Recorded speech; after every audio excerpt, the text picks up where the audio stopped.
Hello, I am checking in from the future. So first of all, I want to say thank you for clicking on this video. And if you enjoy it, I do hope that you hit that subscribe button between now and when you're done watching. So I just wanted to check in and let you know that I am going to show you a clip of what I made last week.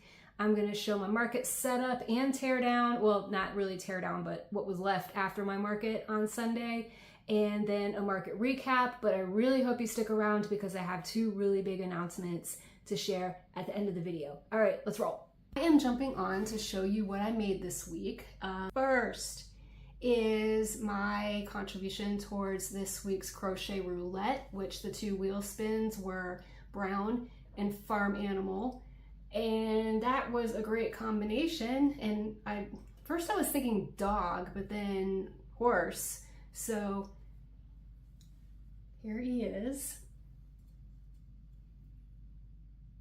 This is the Horse Snuggler. The author is Not Monster. And this is a paid pattern on Ribbler.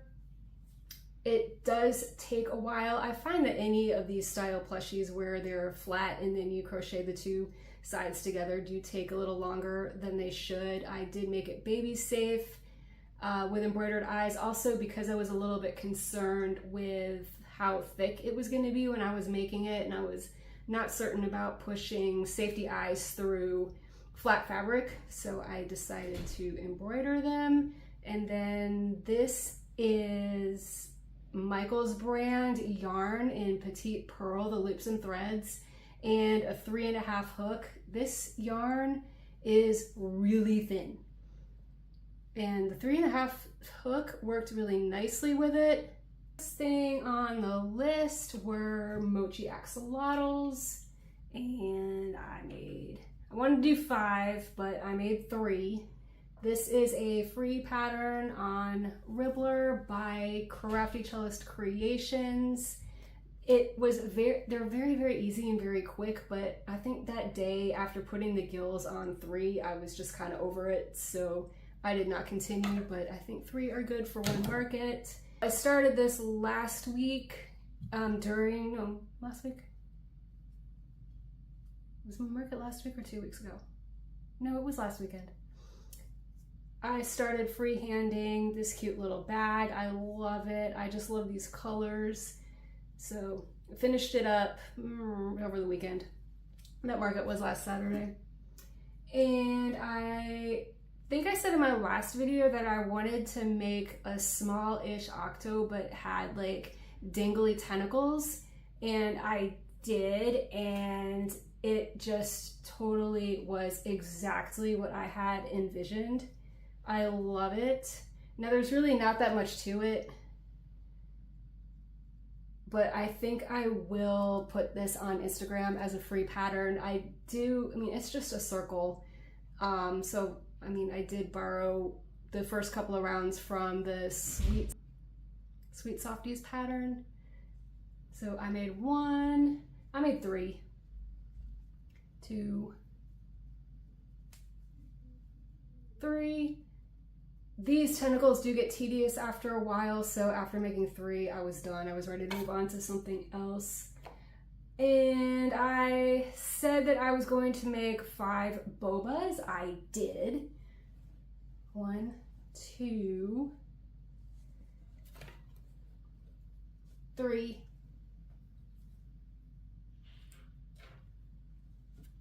4, 5. So I thought I was being smart by batching these. They're a good size. They're a little chubby, but I like them. And you can't stuff them too much, otherwise this won't stay flat and it won't sit on a table. So they're a little bit squishier than what I normally make them. I thought I was being smart by batching them. So the first night I made the cups. The second night I made the lids. The third night I made the straws. And then I saved the assembly and the stuffing and the making the bobas and the sewing them on all to the last day. And that just got really tedious. I do not enjoy batching, but I am glad that I do have 5 ready to go. I made 2 of these and I sold them both in 2 markets, so I think I'm going to continue making them. Not my favorite thing to make just because there are just so many parts to it and it takes longer than you think something like this would. And then I was going to make some llamas because I sold out last weekend, but I was watching Rachel, the Faded Wildflower, and she was making these dragon snugglers, and I was influenced. So I bought the pattern. This is by Serendipity Designs. It is available on Ravelry and on Etsy. I bought it off of Ravelry. And the first time I accidentally bought this mod to do this flower granny square, and I mean, it's like, why would you pay money for that when this is a pretty common granny square? But she also gives you directions on how to do the wings and the tail. And I was looking at the pattern and I'm like, where's the head? And I realized I had bought a mod, so then I had to go back and actually buy like the original pattern. And because I had it, I decided to do this one in more of a classic granny square. The pattern is very, very thorough, and I did just kind of end up freehanding part of this one. I did put the little like wingtips on it because it was just a lot, and it was for a market, and it was going to end up taking a lot longer than it needed to. So I did kind of like simplify it a little bit. Now the pattern said to yarn under, and when I did the first one, I ignored that, and I did have to end up going in before I stuffed it, going in with my needle and kind of like pulling the stitches together because I could see gaps. And I don't know if the video is really going to pick it up, but I did decide to yarn under, yarn over this one. But what a difference. I'm blown away. This is how the stitches look doing the yarn under, yarn over. And this is just, this one right here is just regular yarn over like I always do, but maybe you can't really tell, but in person, and definitely like how it brought out, like these are nostrils right here, like how that was brought out in the texture. And so I may really start doing plushies in yarn under, yarn over, especially acrylic ones. Finally, because the event tomorrow is a music festival, I wanted to make some bandanas for grown customers that might be hot and want to tie their hair back. The first one is a bandana that I had made before. This is a free blog post by Sarah Maker. It's just granny stitch, nothing much to it. I feel like I always make these too small, but they're gonna stretch. And then who wants a really stretchy bandana that you can't even tie because it's even like the bandana part that's at the bottom of your head. Also have a small head. So this was the first one, easy. And then I wanted to do something a little bit more challenging. I watched Passionate Kelsey's video tutorial on her new spaced out bandana, and I am just not an auditory learner at all. So I frogged it like 3-4 times and then I was like, forget it, let me find another pattern. And this is by, gotta look, Hooking Hijinks. It was free on Ribbler and it's beautiful. It has like every stitch that exists, I feel like. So there are puff stitches, there are front post, double crochet, back post, double crochet. Now this did take longer than a triangle piece of fabric should have. I did put 25 on this.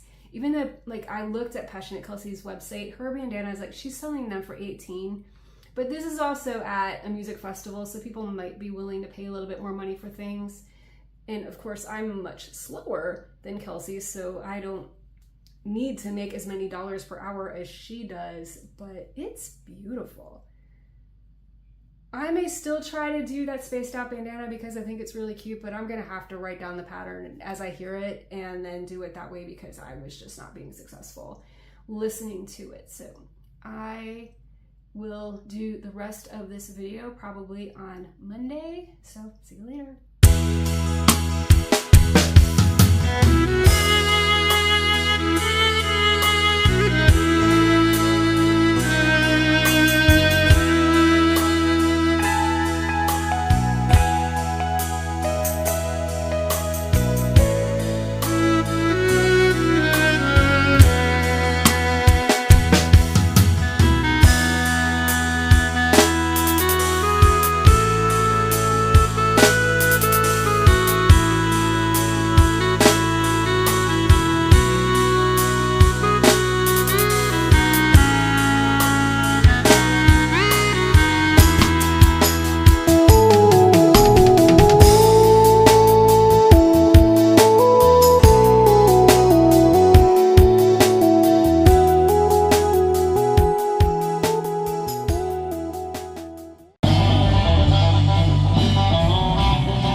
hope it's been a good week, and I hope it's not so far into the week by the time I get this video edited and published. It is very late on Monday, but I did want to check in and share a little bit of market recap before I call it for the day. Tomorrow I will go over some exciting things coming up and some goals for the week, but I just wanted to, while it's still kind of fresh in my head, let you know what happened at the Southern Resonance Blues Festival yesterday at the brewery where I have done some events before. It's a great location. The staff there are great. The management, super friendly. I had a really good time. I would most definitely continue to do events for this restaurant. Great customers. So the market ran from 12 to 7. The report time was 10.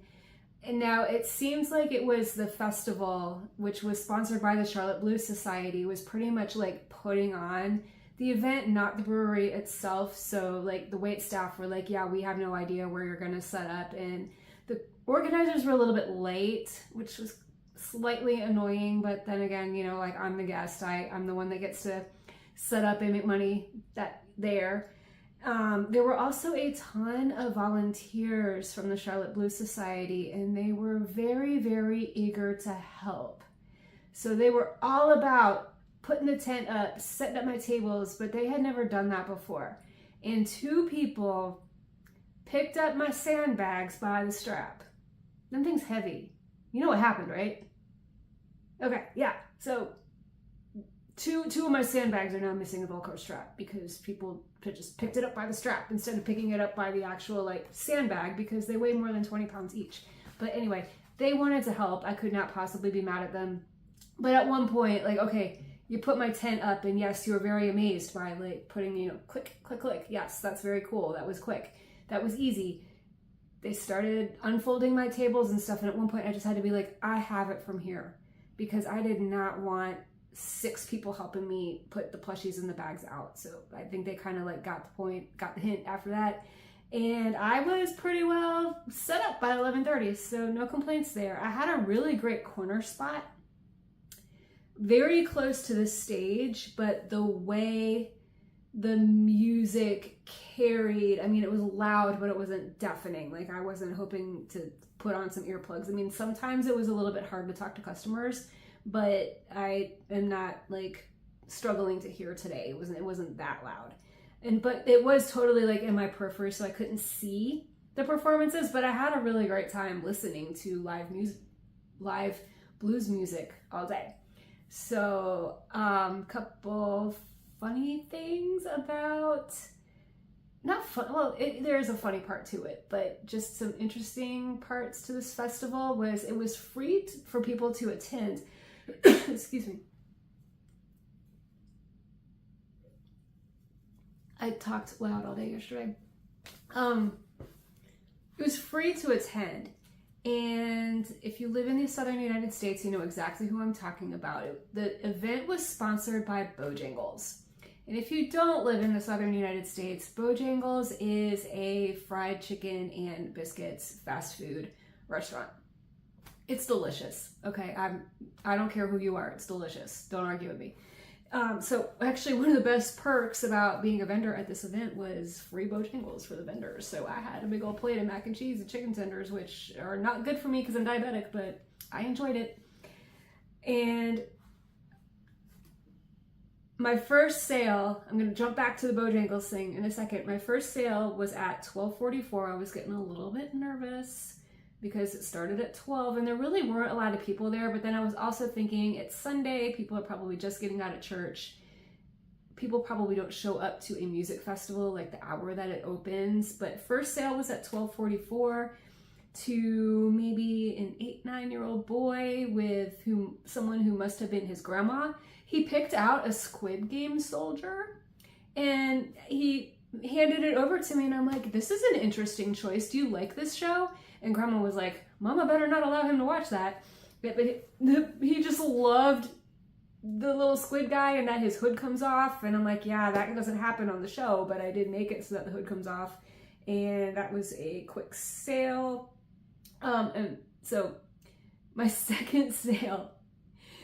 All right, so going back to the Bojangles thing, there were two people dressed up as mascots. Somebody was wearing a chicken costume and somebody else was wearing a blueberry costume because Bojangles sells these blueberry biscuits. I hear they're delicious. I don't know, I'm diabetic. I'm not eating that.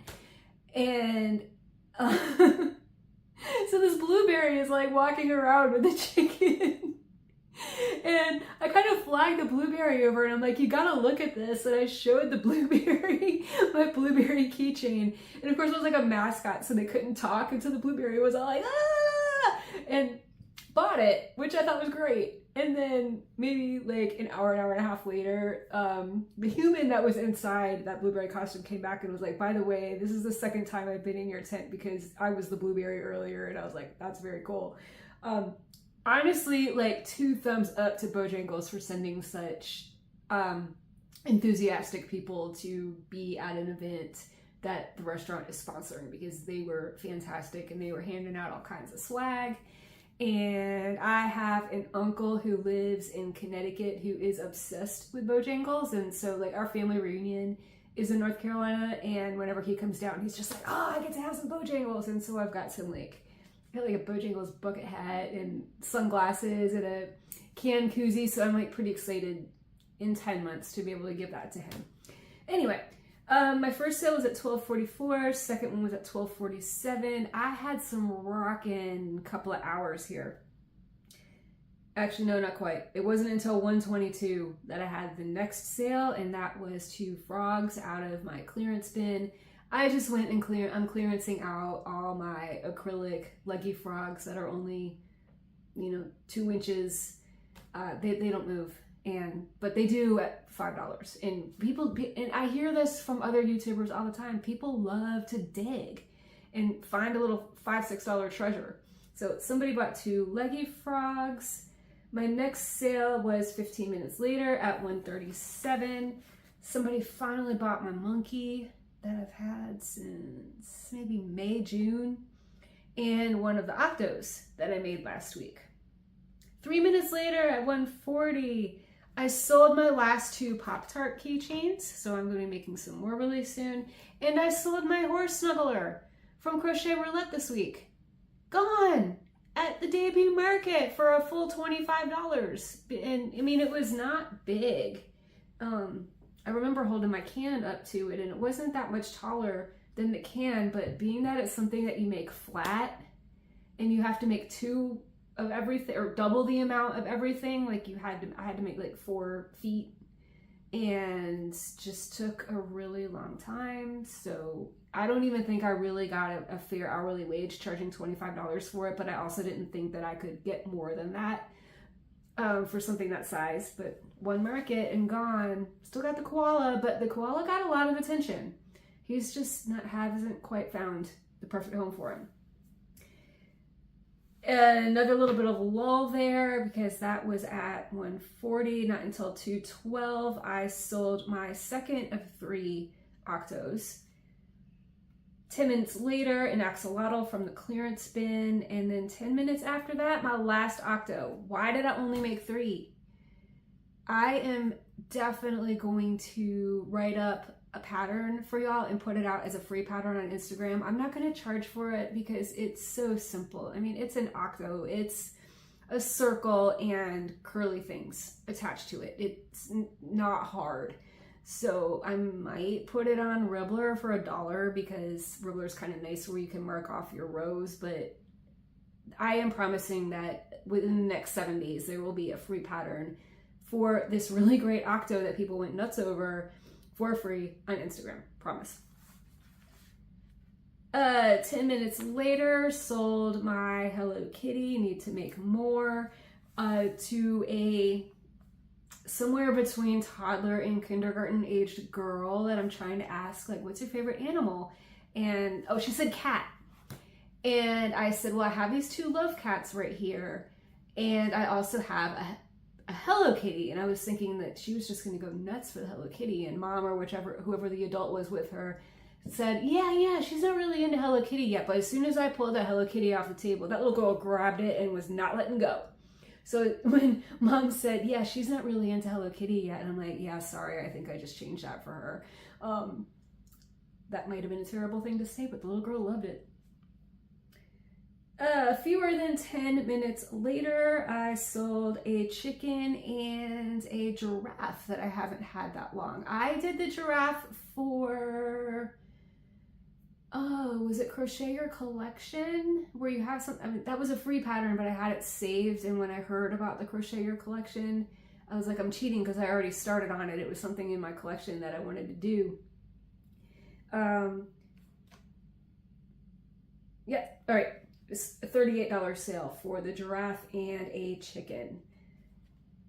7 minutes after that, I sold a chick and a strawberry keychain, and 20 minutes after that, a dragon snuggler. So one of the 2 dragon snugglers that I made last week sold. And I really do want to make more because I just think they're wonderful. And then I stopped writing down the times, but I did do a number of sales after that. Now that I'm thinking about it, I kept selling chickens. And I could not for the life of me be like, why are suddenly the chickens so popular? It's usually the ducks that people want. And it was these Bojangles employees coming over and buying chickens. And it was probably like the 4th time that happened when I was like, oh my gosh, you guys work at a chicken restaurant and you're buying chickens. Like, that's funny. Wish I had more. The only chickens that I have left are these blue sparkly ones, and they didn't seem to appeal to the adults that were there. So after the dragon snuggler, my next sale was a chick. I sold this giraffe snuggler that I've had forever. I made him last year over Thanksgiving break, along with that llama that I also recently sold. I had dragged those 2 plushies to 10-15 markets, and a lot of people would pick them up, and I did have to discount them pretty steep to finally get them to leave, but he's found a good home for a baby because he's baby safe. And I sold a chick and a duck. My last couple sales at this point, it was kind of dying down, but let me go through this and I'll tell you why. I sold another chicken, probably to another Bojangles employee, a loaf cat, which, surprised, I only had 2. One is gone. They don't sell. I mean, it comes in spurts. Like, I'll sell a whole bunch of love cats and then I'll hang on to them for a long time. Sold an Octo keychain. I have an Octo keychain. Oh, I think that's got to be wrong, but it says $5, so it's not, I didn't have any, it's some other keychain. And then my last 2 sales were these 2 owls that I had from a market that I prepped, that huge market in July where I made a ton of money, but the owls that day did not move, but now I have sold all 3 of them. All right, so I went kind of fast through that, but I sold a total of 28 items for a grand total of $374. Not bad. The vendor fee was $50, and so not including materials, I made a profit of $325. It was a 7-hour market, so that does kind of take like hourly sales a little bit lower. But after maybe 3:30, there really weren't a lot of sales after that, and this is why. So the Blues Festival was going on, and I have learned this, that sometimes the few times that I go to an event and there's live music, like, people go for the music. They're not going to shop. And I did not get a lot of interest from the people that were there for the music festival, but there were a ton of people coming to the brewery to watch a football game. A lot of families, and they were the people coming outside and checking out the vendors. So except for the people that were there as promoters, I really didn't sell much to the music crowd, but I sold a lot to the families. And I will give this piece of advice to anyone: any family-friendly event where mom and dad can drink beer is a good one, because after 1 or 2, they are very generous with the wallets. They show less constraint, because, you know, sometimes you go to a market and the kids are just like really wanting something, and they're giving the puppy eyes to the parents, and they're just like, no, that happens so much less often at an event where there is alcohol a lot. Now, I'm not like promoting adults being sloppy or anything, but like mildly tipsy parents and kids and plushie vending are a very, very, very excellent combination. I have heard this from 2 other people just in the past 2 days. Michelle, the Bobble Stitch Queen, and Robin from Winding Hook both said, yeah, I brought bags and I didn't sell a single one. Why do people not want crochet bags? They're beautiful. I love making them. I made one at the market because it's just an easy, and I tend to always work on bags when I'm at markets because my car is full enough and I don't like to pack polyfill and eyes, and it's just extra stuff and extra bulk in my car that I have to bring with me. So I usually just bring a couple balls of cotton yarn and work on a bag. And now I have a whole bunch of them and I'm trying to move them. And I always wonder, like, what would happen if I only brought wearables to a market? Like, would they sell? I'm kind of curious. I may do that in the near future, maybe at a market that has a lower vendor fee in case I don't make the fee back. It's just kind of a little social experiment to see what happens. So I am going to call it right here. And then in the next segment of this video will be me talking about what I got accomplished goal-wise last week and the very realistic goal that I'm setting up for this week. And now would also be a very great time to pause and write your weekly production goal in the comments, and don't forget to come back in 7 days to say if you achieved or did not achieve your goal. All right, bye. Back, and it's a present. It's Tuesday afternoon. Thank you so much for watching this far in. So before I share the 2 big announcements that I promised at the beginning of the video, I want to go ahead and tell you what my production goals are for the week of September 8th, even though it is already September 9th by the time I'm getting to share this. So first of all, I'm going to participate in Crochet Roulette, which the spins this week were yellow and mushroom, and I'm already done. All right, so I can at least say that I can check that part, tick that box for my goals for the week. Also, somehow I ended up in 3 pattern tests. So starting tonight and then tomorrow and the next day, that is going to be my focus because I don't want to be late on those. I am going to finally go back to that tiger and finish it. I am so close to being done. And I am going to publish on Instagram a free pattern for the Octo. And so that's what's going to get done. If you would like to keep me accountable for what I did and did not get done last week, go to last week's video and there is a link to a Google Doc where I added a table of what I had planned to do, what actually got done, and then what I did that I didn't plan to do because that's how it went last week. So here are my 2 announcements. All right, the first one.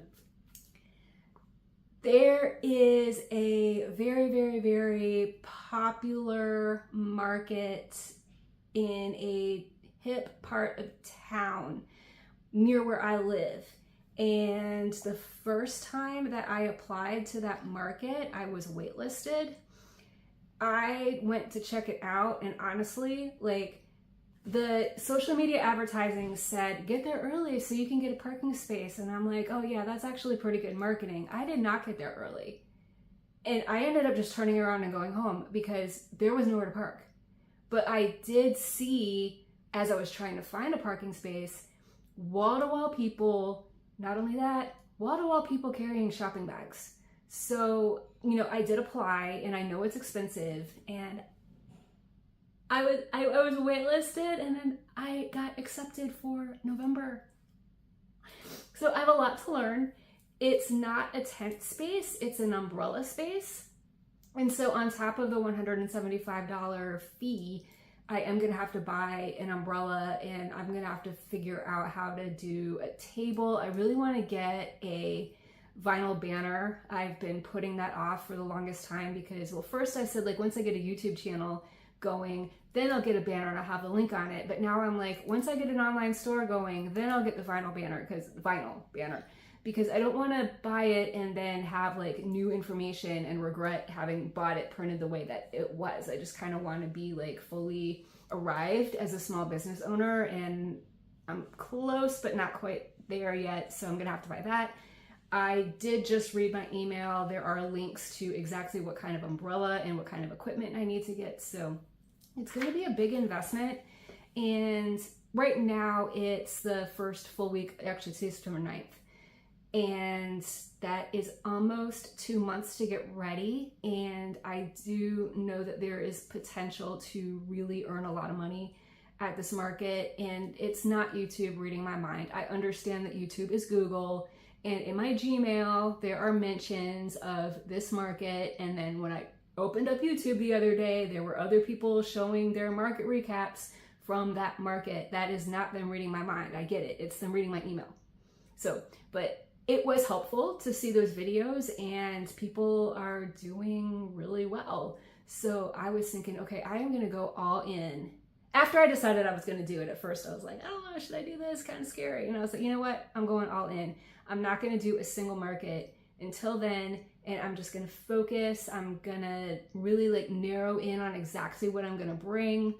I was thinking if I only have like a 6x9 space, to take advantage of the space underneath and maybe just have like some display items on the table. And if people want to buy it, like I can just like grab it from underneath and hand it to them that way, because I want to bring more inventory than I think that that table space could hold. But, you know, because I can't seem to stick to anything that I say that I'm going to do, which is why I give you my goals every week. It's helping. At the Southern Resonance, I have to say it slow, at the Southern Resonance Festival on Sunday, it was first the wife started chatting me up, and I realized she nor the husband that stopped in later were interested necessarily in buying anything from me that day. And they did a really good job, because I had Ursula, I meant to grab her before filming this. Oh well, another time I will, actually you will see Ursula in my market setup. She's right there at my checkout area, and telling me, oh, what a great thing, you can bring Octos to this Beatles festival coming up in early October. And I was like, hey, you know, fun fact, my name is Abby. Spelled differently, I know, but Abbey Road was my mom's favorite record. So that started conversation, you know, like, oh, on purpose? And I'm like, yes, on purpose. And my brain suddenly started spinning about all the like Beatles themed things that I can make, and I'm going to save that as a teaser for future videos. I haven't plunked down the money yet, but I really want to. And I also think that if I can batch like 10 things that are Beatles themed and put that in a Shopify store, that would be a great hook. So I am thinking about that. But the big announcement was the invitation to Front Porch Sundays in November. So that is big announcement number one. Big announcement number two, you guys, I am just taking in all the wins right now. One of the pattern tests that I'm doing, the one I'm gonna get started on as soon as I'm done editing this video, it's one of the Fancy Pants animals from Stacy Makes. I cannot believe that I was chosen to do this. So I'm gonna do a bang up job and really knock this out, because what an opportunity to be recognized by such a well-known creator. So those are my two big announcements. I gave you my goals. It has been great hanging out with you the past couple of days. I know this video is taking me a long time to put together, but I will see you in the next one, and hopefully you'll get to see some cool Beatles stuff and my yellow mushroom. So I will see you later. Bye.